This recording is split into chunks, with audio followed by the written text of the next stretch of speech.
नमस्कार। आज हम फिर एक बहुत ही मजेदार चैप्टर प्रायिकता लेकर के आपके सामने हैं और इस अध्याय के बारे में आप कक्षा 10 में भी बहुत अच्छी तरह से पढ़ चुके होंगे, लेकिन 12वीं क्लास में जब ये पाठ खत्म होगा तो आप क्या-क्या जान पाएंगे, आइए देखते हैं। पाठ के अंत में आप जान पाएंगे प्रायिकता के बारे में और गहराई से, और साथ साथ सप्रतिबंध प्रायिकता क्या होती है, इसका क्या उपयोग है, कैसे इसका गुणन नियम है, ये सब इसके बारे में जान पाएंगे। और उसके बाद उसी पर आधारित संपूर्ण प्रायिकता, वेज थ्योरम और यादृच्छिक चर रैंडम वेरिएबल और इस पर बेस्ड प्रोबेबिलिटी डिस्ट्रीब्यूशन अर्थात प्रायिकता बंटन को हम जान पाएंगे। तो सबसे पहले हम देखते हैं प्रायिकता। प्रायिकता में कुछ शब्द बहुत महत्वपूर्ण होते हैं, जैसे कुल संभावना, घटना, है ना, ये आपने 10वीं क्लास में पढ़ा होगा। ये सब चीजें जब शामिल हो जाती हैं, फिर हम एक चीज करते हैं कि प्रायिकता होती क्या है। तो जो हमारे फेवरेबल आउटकम्स हैं, यानी जो हमारे लिए अनुकूल परिणाम हैं, वो न्यूमरेटर में किसके रेस्पेक्ट, कुल परिणाम के रेस्पेक्ट जब हम करते हैं तो हमें प्रायिकता मालूम हो जाती है। यहां तक आपने सब कुछ पढ़ चुके हैं, लेकिन 12वीं में जो स्पेशल आ रहा है वो आ रहा है सप्रतिबंध प्रायिकता। नाम से पता लगता है कि जिसमें प्रतिबंध शामिल है, कोई न कोई कंडीशन शामिल है, इसलिए इसका नाम कंडीशनल प्रोबेबिलिटी हो गया। कंडीशन क्या है, इसमें दो घटनाएं हो रही हैं और उन दो घटनाओं में एक घटना पहले हो चुकी है, उसके बाद दूसरी घटना हो रही है। तो यदि एक घटना हो चुकी हो, उसके बाद दूसरी घटना की अगर हमें प्रायिकता पता करना है तो निश्चित तौर पर पहली घटना का असर दूसरी पर पड़ना है। इसी को बस नाम दे दिया है कि सप्रतिबंध प्रायिकता। अर्थात यदि ई और एफ किसी भी यादृच्छिक परिणाम, यादृच्छिक परीक्षण आपको पता होगा किसे कहते हैं, जिसका कि हमें परिणाम पहले से पता नहीं हो, कि एक ही प्रतिदर्श समष्टि में संबंधित घटना है, तो उस स्थिति में जब घटना F घटित हो चुकी है, अब यह प्रश्न में कैसे पता लगेगा, दो तरीके से। या तो उसमें दे रखा होगा कि यह हो चुका है, या दे रखा होगा कि यह दिया हुआ है। अगर ये ऐसा कुछ भी है, अर्थात वो घटना हमें ये लेना है कि ये हो चुकी है, और उसके बाद इसका जो प्रतीक है वो है E/F, E/F, अर्थात जो नीचे होगा वह घटना हो चुकी है और जो न्यूमरेटर में है, अंश में लिख रहा है, उसकी हमें प्रायिकता पता करनी है। उससे निरूपित करते हैं। तो एक छोटी सी चीज, मान लो मैंने लिखा A/B, आप बता सकते हो इसका मतलब है B घटना पहले से हो चुकी है और हमें निकालना है A की प्रायिकता, तो यह कहलाता है सप्रतिबंध प्रायिकता।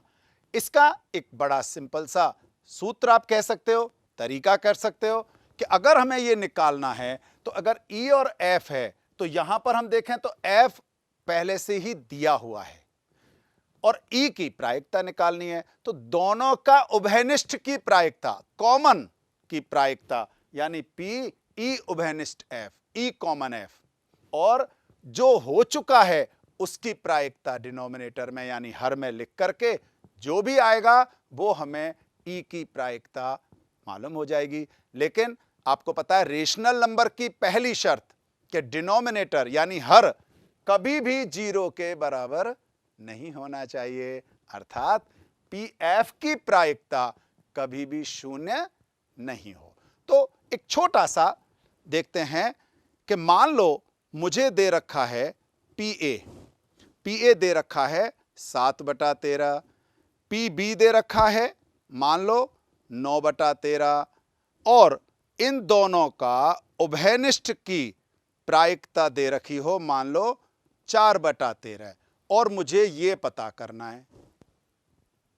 कितना आसान होगा, आपके ध्यान में है कि दोनों के उभयनिष्ठ की प्रायिकता बटे में जो हो चुका है, यहां देखें तो B हो चुका है, तो B की प्रायिकता हम हर में लिखेंगे और पता कर लेंगे, अर्थात प्रायिकता ऑफ A बटा B बराबर हो जाएगा दोनों के उभयनिष्ठ की प्रायिकता, अर्थात 4/13 बटे में किसकी प्रायिकता लिखेंगे?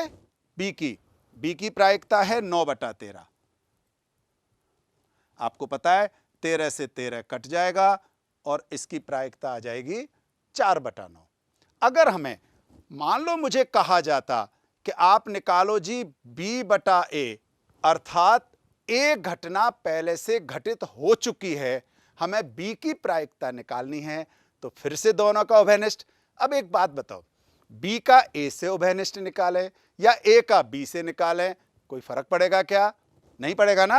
अर्थात यहां पर भी हम दोनों का उभयनिष्ठ वही 4/13, लेकिन हर में अंतर आ जाएगा। हर में क्या अंतर आएगा? अब चूंकि A पहले से घटना हो चुकी है, A की प्रायिकता 7/13 है, इसलिए मुझे 7/13 नीचे लिखना होगा। 13 से 13 कटेगा और इस तरह से आ जाएगा मेरा 4/7, अर्थात जो प्रायिकता किसकी? B की, जबकि A दिया हुआ है। मेरे पास आ गया 4/7, लेकिन यदि B दे रखा होगा, A की निकालनी है, वो आया 4/9। एक और प्रश्न देखते हैं, आगे चलते हैं। आपकी बुक का क्वेश्चन है ये, उदाहरण, एक परिवार में 2 बच्चे हैं। यदि यह ज्ञात हो, अब ध्यान करना, मैंने बताया था ना, ज्ञात हो या दिया हुआ हो, अर्थात ये आपको ये मानना है कि यह घटना पहले हो चुकी है। तो यह ज्ञात हो कि बच्चों में से कम एक बच्चा लड़का है, तो दोनों बच्चों के लड़का होने की प्रायिकता ज्ञात करो। आपको अच्छी तरह से पता है, यह आपने उसमें पढ़ा हुआ है 10वीं क्लास में। पहले हम कुल संभावना पता करते हैं। कुल संभावना में अगर एक परिवार में 2 बच्चे हैं, मान लेते हैं कि लड़के को हम B कहते हैं और लड़की को G कहते हैं, तो अब आप सोचो, कुल यानी इसको हम अगर प्रतीक में कहते हैं तो प्रायिकता में S लिखते हैं। क्या क्या हो सकते हैं आपको पता है क्या? कि मान लो पहले लड़का हो और दूसरा लड़की हो, BG, या ऐसा भी तो हो सकता है पहले लड़का हो और दोबारा में भी लड़का हो जाए, या पहले लड़की हो और फिर लड़का हो, या दोनों ही उसके पास लड़की हो। अर्थात जितनी भी कुल संभावनाएं हैं, सबसे पहले आपको वो लिखनी होगी। उसके बाद अब मान लेता हूं कि मैं ए मैंने ले लिया, वो घटना जो मुझे दी हुई है। तो दिया हुआ क्या है कि बच्चों में से कम एक लड़का हो, तो मैं क्या करूंगा? कम से कम एक लड़का BG, यहां पर 2 हैं तो कोई बात नहीं, कम से कम एक तो है, GB बिल्कुल होगा। क्या इसमें GG भी होगा क्या? नहीं होगा, क्योंकि शर्त क्या है? हां, प्रतिबंध लग रहा है, सब प्रतिबंध है कि कम से कम एक बच्चा लड़का हो। अब मैंने B मान लिया। B किसको माना? कि दोनों बच्चों के लड़का होने की प्रायिकता। अब यहां से हम प्रश्न में थोड़ा सा स्मार्टनेस भी ला सकते हैं। वो कैसे लाएंगे वो हम बाद में देखेंगे। सबसे पहले B लिखते हैं। B में दोनों बच्चों के लड़का होने की, तो दोनों बच्चों की लड़का देखना हमें कुल संभावना में से है, BB हो गया। हमें सब प्रतिबंध निकालने के लिए दोनों का उभयनिष्ठ चाहिए। दोनों के उभयनिष्ठ के लिए A और B का उभयनिष्ठ, अर्थात A इंटरसेक्शन B। आप बता सकते हो क्या A इंटरसेक्शन B क्या होगा? बिल्कुल, A और B का कॉमन, केवल यही तो होगा कॉमन, अर्थात BB। दोनों का कॉमन हो गया। प्रायिकता निकालने के लिए आपने पढ़ा हुआ है कि अनुकूल जो भी संभावित संख्या है बटे कुल संभावित संख्या, अर्थात अब आप एक एक करके निकालते हैं। हमने निकाला A और B में उभयनिष्ठ। ए और बी का उभयनिष्ठ है 1, एक तो अनुकूल हो गया, नीचे हर में कुल कितना आएगा, हां ये ध्यान में रखना, कुल का मतलब वही टोटल सैंपल स्पेस, कुल संभावित संख्याएं अर्थात 4, तो ये हो गया मेरा 1/4। अब चूंकि पहले घटना कौन सी हो चुकी है, जो बच्चों में से कम एक बच्चा हो अर्थात ए, तो मुझे चाहिए पी ए, और जब पी ए चाहिए तो ए के अनुकूल हुआ 3 और कुल हुए 4। प्रायिकता किसकी निकालनी है मुझे, बी की, अर्थात पी B/A। अब आप ध्यान से देखो, दोनों का उभयनिष्ठ की प्रायिकता 1/4, ए की प्रायिकता 3/4, 4 से 4 कट गया और ये आ गया 1/3। जैसा मैं आपसे कह रहा था, इसी प्रश्न को अगर मुझे थोड़ा सा स्मार्टनेस से करना हो तो मैं क्या कर सकता हूं, अब आप एक बार को उस पर ध्यान दें। मैं जब भी कभी सप्रतिबंध वाला प्रश्न आए तो आपको क्या करना चाहिए, एस तो लिखना ही है क्योंकि बिना एस के तो कुछ संभावना ही नहीं होगी। दूसरा क्या करना, जो आपको ज्ञात हो उसे जरूर लिखना, यानी ए लिखना। बोला सर फिर बचा क्या, बचा ये कि बी लिखना जरूरी नहीं है। आपको क्या करना, जो भी बी की घटना के अनुकूल है उसे ए में से लिखना, अर्थात अगर मैं इसको गोल कर देता तो क्या करता, ए में से जो मेरे कॉमन है तो मैं इसमें से सीधा दोनों में से कॉमन निकालूंगा, लेकिन देखूंगा कहां से, ए में से, ना कि एस में से। पहली स्मार्टनेस। दूसरी, मुझे क्या ध्यान देना चाहिए, आप एक बार ध्यान से देखो, आपने जब उभयनिष्ठ की प्रायिकता निकाली तब भी नीचे 4 लिखा, आपने जब ए की प्रायिकता निकाली तब भी 4 लिखा, क्या जरूरत है। अर्थात मैं इस सूत्र को एक नए रूप में भी लिख सकता हूं, क्या कि मुझे अगर B/A चाहिए तो मैं लिख सकता हूं कि मेरे पास जितने उभयनिष्ठ हैं उनकी संख्या बटे कुल संभावित, कुल जो मेरे पास अनुकूल दे रखा है, जो घटना हो चुकी है, दोनों का उभयनिष्ठ और जो घटना पहले हो चुकी है, केवल उसके अवयवों की संख्या, उसकी कितने हैं।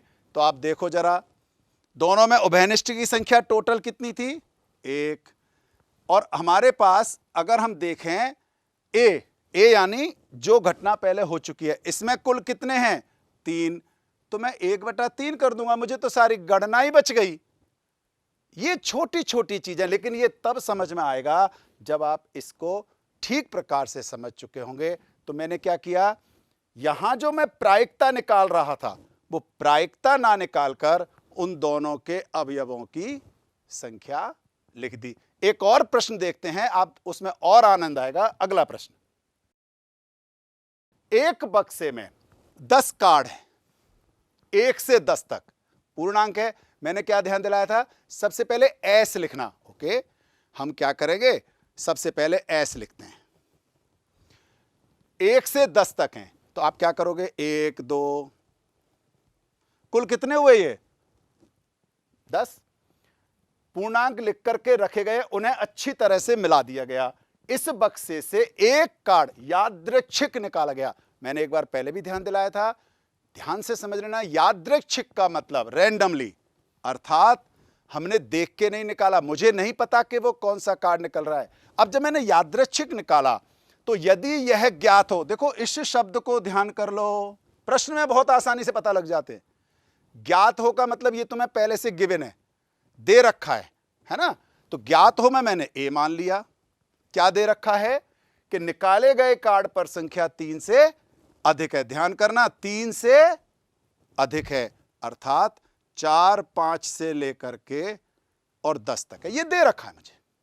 अब अगर ये दे रखा है तो प्रायिकता किसकी चाहिए, इस संख्या के सम होने की।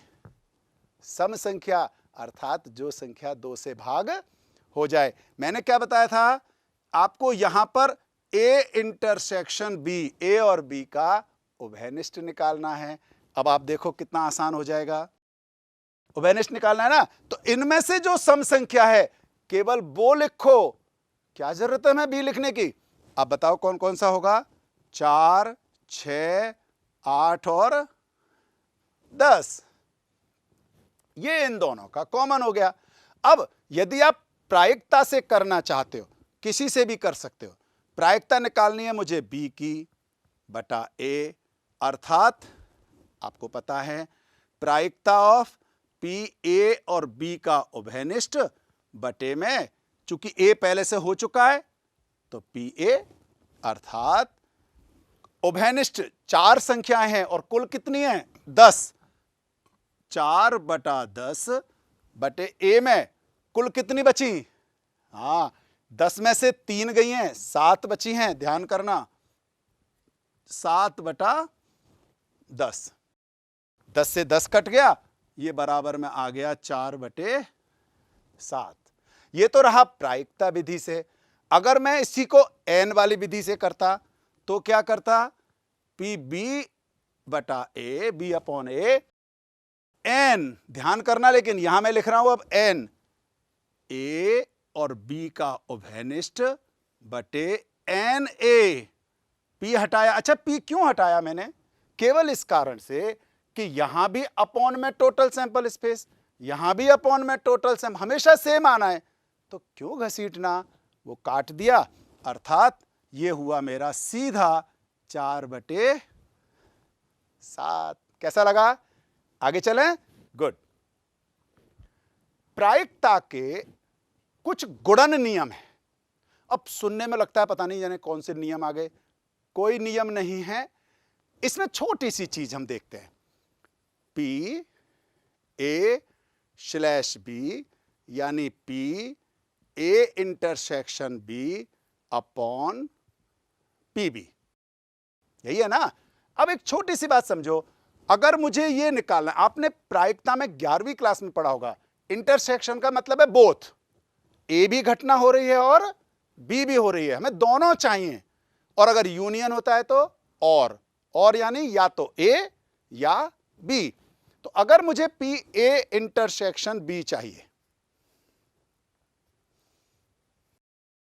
मुझे पी ए इंटरसेक्शन बी चाहिए, तो मैं क्या करूंगा, इसको इधर गुणा करूंगा कि नहीं करूंगा, अर्थात मैंने कर दिया P A upon B into P B, इसको मैंने। अच्छा एक चीज और देखते हैं, मान लो मैंने निकाला होता बी बटा ए, आप देखो ऊपर तो मेरा अभी भी यही आता ए इंटरसेक्शन बी, और नीचे क्या आता, लेकिन अब नीचे आता पी ए, अर्थात अभी भी अगर मैं इंटरसेक्शन निकालूं, जो ऊपर निकालूं वो तो सेम हो गया, अर्थात पी ए इंटरसेक्शन बी अगर मैं निकालूंगा तो वो हो जाएगा P A into P B slash A.